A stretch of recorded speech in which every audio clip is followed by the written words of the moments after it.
खडतर परिस्थितीतून मार्ग काढत अधिकारी होण्याचे स्वप्न बघणाऱ्या या तरुणासोबत अत्यंत भयानक असा प्रकार घडला आहे। ही बातमी काय आहे ते पाहण्या अगोदर तुम्ही जर का आपल्या चॅनलवर नवीन असाल तर अशाच ताज्या बातम्या पाहण्यासाठी आपल्या चॅनलला नक्की सबस्क्राइब करा। बातम्या गोळा करायला खूप मेहनत लागते, त्यामुळे चॅनलला नक्की सबस्क्राइब करा। ही धक्कादायक घटना सांगली येथून समोर आली आहे। विकर्ण नंदकुमार मस्कर वय 24 वर्ष असे या तरुणाचं नाव आहे। 32 शिराळा येथील विकर्ण मस्कर याने आपले वडील ह्यात नसताना देखील परिस्थितीवर मात करत BSc पदवी संपादन केली। त्यानंतर त्याच्या बहिणीही पदवीधर झाल्या। सर्वांना स्पर्धा परीक्षेचा ध्यास लागला। जिद्दीने आणि चिकाटीने अभ्यास करत मोठ्या 4 बहिणींपैकी एक बहीण ही शिक्षिका झाली, तर एक बहीण ही पोलीस उपनिरीक्षक बनली। बहिणीच्या पावलांवर पाऊल ठेवत आपणही स्पर्धा परीक्षेत यश मिळवण्याच्या जिद्दीने अथक परिश्रम करत विकर्ण याने अभ्यास सुरू ठेवला। वनरक्षक परीक्षेत तो पास झाला। भावाच्या यशाने 4 बहिणींसह आईलाही अत्यानंद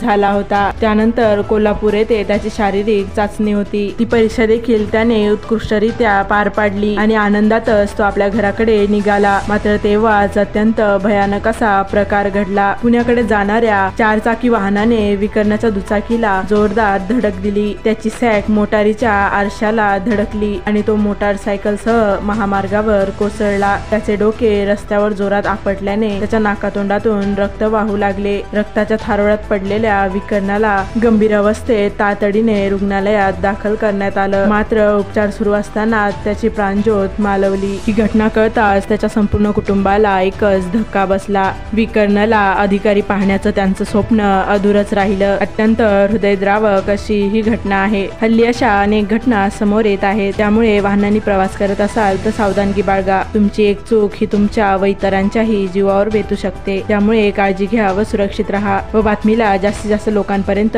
नक्की शेअर करा। तुमचा एक शेअर हा एखाद्याचा जीव वाचवू शकतो, त्यामुळे बातमीला नक्की शेअर करा व लाईक करायला विसरू नका।